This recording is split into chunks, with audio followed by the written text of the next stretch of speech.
तो दोस्तों यहाँ पर अगर हम बात करें वैकेंसी के बारे में, जैसा कि मैंने आपको बताया था कि बनारस हिंदू यूनिवर्सिटी की वैकेंसी आई हुई है, तो मैंने बताया था कि इसके बारे में हम लोग फुल डिटेल स्टडी करने वाले हैं कि क्या है वैकेंसी, कैसे है, क्या सारी चीज़ें हैं, वो सारे डाउट्स मैं आपका इस एक वीडियो में क्लियर करने वाला हूँ। तो सबसे पहले मैं बताना चाहूँगा दोस्तों कि इसका जो फॉर्म अप्लाई करने का अंतिम डेट है फॉर्म सबमिशन का, वो है 12 जुलाई, और इस फॉर्म का क्लोजिंग डेट है, मतलब कि आप रजिस्ट्रेशन कर सकते हैं, फी पेमेंट लेट अगर करेंगे तो ज़्यादा से ज़्यादा आपका जाएगा 17 जुलाई तक। क्लियर है? तो ओवरऑल आप मान के चलें कि इसका जो फॉर्म का ऑनलाइन लास्ट डेट है वो 12 जुलाई है। और देखेंगे कि इसका फ़ी क्या लगेगा। तो इसका जो फ़ी लगने वाला है वो नॉर्मल फ़ी लगेगा आपका 1000। क्लियर है? यूआर वालों का, ईडब्ल्यूएस वालों का और ओबीसी वालों का। ओके, और यहाँ पर आप अगर देख सकते हैं ग्रुप ए वालों के लिए था ये, और अगर ग्रुप बी की बात करें तो वो है आपका 500। किसके लिए? यूआर के लिए, ईडब्ल्यूएस के लिए, ओबीसी के लिए, इन सब के लिए आपका 500 फीस है। और एससी एसटी के लिए कोई फीस नहीं है। तो अगर आप यूआर से आते हैं, ईडब्ल्यूएस से आते हैं, ओबीसी से आते हैं, तो ग्रुप बी के लिए आपका 500 रुपये फीस देना होगा, और ग्रुप ए मतलब प्रिंसिपल वगैरह के लिए आपको 1000 फीस देना होगा। ग्रुप ए में आता है प्रिंसिपल और ग्रुप बी में आएगा टीजीटी, पीजीटी, पीआरटी। देख सकते हैं आप लोग। अब आ जाइए, और अगर आप एससी एसटी से आते हैं तो आपको कोई फीस नहीं देना पड़ेगा, आपको फ्री में फॉर्म भरा जाएगा आपका। क्लियर है? तो सैलरी वगैरह यहाँ पे मेंशन है, आप देख सकते हैं। आपका 78,000 से 2 लाख हो सकता है, और 47,000 से 1,51,000 ये आपका सैलरी स्ट्रक्चर दिया हुआ है, आप देख सकते हैं। अब बात करते हैं पोस्ट्स की। तो देख लीजिए यहाँ पर ध्यान से, पोस्ट बहुत मैटर करता है यहाँ पर। प्रिंसिपल के लिए आप देख सकते हैं 3 पोस्ट हैं। पीजीटी में आप देख सकते हैं, काउंट कर सकते हैं, 1 2 3 4 7 2 9 पोस्ट हैं आपके पीजीटी के लिए। और सब्जेक्ट वाइज देख सकते हैं आप, Hindi, English, mathematics, economics, psychology, history, दर्शन, फिजिकल एजुकेशन और फिजिक्स। और यहाँ पर भी जो वैकेंसी है वो कैटेगरी वाइज भी है, आप देख सकते हैं। टीजीटी में लगभग ढेर सारी वैकेंसी इसमें दी हुई हैं, लगभग देख सकते हैं 20 से ज़्यादा। ठीक है, 2 और 3 5, 5 2 7, और देख सकते हैं आप 7 3 10, 3 13, 2 15, 15 3 18, और 18 और 5 23। तो यहाँ पर आपका 23 आपके साथ काउंट कर रहा हूँ मैं, 23 वैकेंसी है आपके टीजीटी में, जो कि ये सारे के सारे पीजीटी और टीजीटी देख सकते हैं आप। किसके लिए हैं? बीएड वालों के लिए। बीएड वाले इसमें फिल कर सकते हैं बहुत अच्छे से। इंग्लिश में आपका 1, मैथमेटिक्स में 2 और 1 3, 1 4 वैकेंसी है। उर्दू में आप देख सकते हैं 1 है, संस्कृत में है 2। इसी प्रकार सोशल स्टडीज़ में सबसे ज़्यादा दिख रहा है, और ये है 5।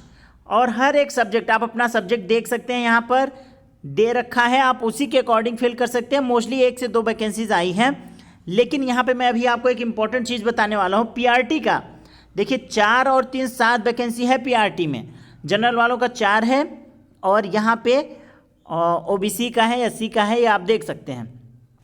बात सिर्फ वैकेंसी की नहीं है दोस्त कि आपको इतनी कम वैकेंसी आई है। यहाँ पे इसकी है कि अभी कोई वैकेंसीज नहीं आ रही हैं, तो आपकी एक तैयारी बन जाएगी। अगर एक के लिए आप तैयारी करेंगे ना, बहुत अच्छे से तैयारी करेंगे, एक एक पॉइंट आप नहीं छोड़ेंगे, सारा का सारा पढ़ ले जाएंगे, तो यहाँ से आपकी तैयारी फॉर्म एक प्रकार से कहते हैं वार्म अप। तो ये आपके लिए वार्म अप है। तो क्यों वार्म अप है, किस लिए वार्म अप है, ये मैं आपको दिखाना चाहूँगा। देखिए अभी आपका बीपीएससी टायर 4 आने वाला है, बीपीएससी टायर 4 आने वाला है, जाहिर सी बात है अगस्त में आ जाएगा। उसके बाद आपका यूपी में भी टीजीटी पीजीटी 100% आपको देखने को मिलेगा, देर या दुरुस्त आपको यूपी में भी देखने को मिलेगा। तो आपकी तैयारी यहाँ से शुरू हो जाएगी, बीएचयू से शुरू हो जाएगी, जो कि बीपीएससी टायर 4.0 और यूपी टीजीटी पीजीटी पर जाकर समाप्त होगी। तो इससे आपका क्या हो जाएगा, एक वार्म अप हो जाएगा, एक आपका एक्सरसाइज हो जाएगा। और 1 सीट के लिए, अगर आप 2 सीट के लिए, 4 सीट के लिए अगर आप पढ़ाई करेंगे, तैयारी करेंगे दोस्त, तो वहाँ पर आप नो डाउट बहुत अच्छे ढंग से आप पढ़ाई करेंगे। अब यहाँ पर एक चीज़ और आता है कि हम पढ़े तो पढ़े कैसे। यहाँ पर आप अगर कहेंगे इतने सारे सब्जेक्ट हैं, इतनी सारी चीज़ें आ गई हैं, कोई भी मार्केट में इसके लिए अच्छी चीज़ नहीं है, अच्छा कोचिंग नहीं है, अच्छा कोई कंटेंट नहीं है, तो यहाँ पर कंटेंट के लिए आपको एक बेस्ट बुक मैं सजेस्ट करने वाला हूँ, जो आप देख सकते हैं। यहाँ पर आप देख सकते हैं चक्षु पब्लिकेशन की बुक है, जो कि एकदम से इसका टारगेट है आपका एग्ज़ाम क्रैक कराना। तो चक्षु पब्लिकेशन की बुक आपके सभी सब्जेक्ट के लिए, टीजीटी पीजीटी के लिए सभी सब्जेक्ट की किताबें आपको यहाँ पे उपलब्ध मिलेंगी। जैसे इंग्लिश की बात करें, चैप्टर वाइज पूरा फुल सोल्यूशन दिया हुआ है। आप बात करें हिंदी की, तो उस हिंदी का भी दिया हुआ है। सारे सब्जेक्ट आपका इसमें देखने को मिलेगा। संस्कृत की देख लीजिए आप, संस्कृत का भी मिल जाएगा। गणित की बात करें तो गणित का भी मिल जाएगा आपका। और गृह विज्ञान की बात करें, गृह विज्ञान का नहीं मिलता है जल्दी, उसका मिल जाएगा। कला का नहीं मिलता है जल्दी, उसका मिल जाएगा आपको। आर्ट और चैप्टर वाइज, वो भी यहाँ पर चैप्टर वाइज आपको सारी चीज़ें मिलेंगी। विज्ञान, साइंस और वाणिज्य, सारे सब्जेक्ट्स आपके इसमें कवर हो रहे हैं।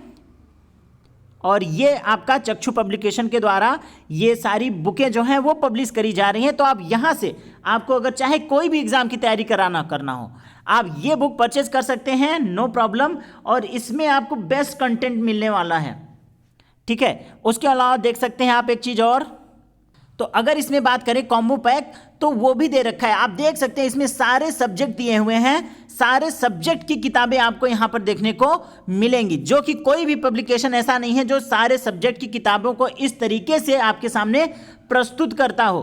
तो दोस्तों, आप जल्दी से जल्दी फॉर्म फिल करिए और फटाफट ये किताब लीजिए, और किताब लेकर के अपनी तैयारी को एक नया जामा पहनाते हुए एग्ज़ाम को फतह करिए। कॉम्बो पैक भी इसमें दे रखा है, आप इसे ले सकते हैं। और अब बात करते हैं हम अपने बीएचयू के बारे में, जो कि आपको मैंने बता दिया कि तैयारी कैसे करनी है, कहाँ से करनी है, वो सारी चीज़ें मैंने बता दिया। अभी आप फॉर्म फिल करेंगे, और यहाँ पे एक चीज़ और है, क्वालिफिकेशन, वो भी देख लिया जाए। प्रिंसिपल के लिए क्वालिफिकेशन, अगर आप प्रिंसिपल के लिए अप्लाई कर रहे हैं तो यहाँ पर आप देख सकते हैं ये दिया हुआ है, academic master degree from recognize university. और यहाँ पर आपको एक्सपीरियंस की भी ज़रूरत पड़ेगी, एक्सपीरियंस की भी आपको ज़रूरत पड़ेगी। और प्रिंसिपल का हो गया। उसके अलावा पीजीटी के लिए आप देख सकते हैं, PGT 2 years integrated post graduate MSc course of regional college, यहाँ पे देख सकते हैं। और पीजीटी इंग्लिश के लिए आप देख सकते हैं, पीजीटी हिंदी के लिए देख सकते हैं। आपका 2 ईयर का कोर्स होना चाहिए, मतलब अगर आप एमए हैं तो एमए, एमएससी हैं तो एमएससी। और मास्टर डिग्री ये दिखा है, देख लीजिए यहाँ पे दिया मास्टर डिग्री, यानी एमए आपका इसमें होना चाहिए, प्लस आपका बीएड होना चाहिए। उसके अलावा आपके अंदर कंप्यूटर का भी नॉलेज होना चाहिए, और मैक्सिमम एज लिमिट आपका 20 वर्ष होना चाहिए। अगर बात करें फिजिकल एजुकेशन के बारे में, तो यहाँ पर आपका एमपीएड होना चाहिए आपके पास पीजीटी के लिए। टीजीटी के लिए आप देख सकते हैं सारे क्वालिफिकेशंस आपको पता है अच्छे से। इसके अलावा आपके पास बीएड भी होना चाहिए आपका सब्जेक्ट के लिए। जैसे मैथ से भर रहे हैं तो ये सारी चीज़ें आपके पास होनी चाहिए, physics, chemistry, electronics, computer science. TGT के लिए साइंस के लिए भर रहे हैं तो बॉटनी, जूलॉजी, केमिस्ट्री, इन सब से आपने बीएससी कर रखा हो। क्लियर है। और अगर बात करें जैसे हिंदी के लिए, तो उसमें आपको बैचलर डिग्री होनी चाहिए, लाइक बीए वगैरह भी कर सकते हैं आप। और बीएड होना चाहिए आपके पास, बीएड। और अगर आप प्राइमरी के लिए फिल करना चाहते हैं तो आपके पास डीएलएड होना चाहिए, ठीक है। और आपका सीटेट भी क्वालिफाई होना चाहिए, qualified in central teacher eligibility test. CTET आपका क्वालिफाई होना चाहिए, कंप्यूटर का नॉलेज होना चाहिए। और हाँ, प्राइमरी के लिए आप ध्यान देना चाहिए, आपको मैक्सिमम एज आपकी 30 वर्ष ही होनी चाहिए।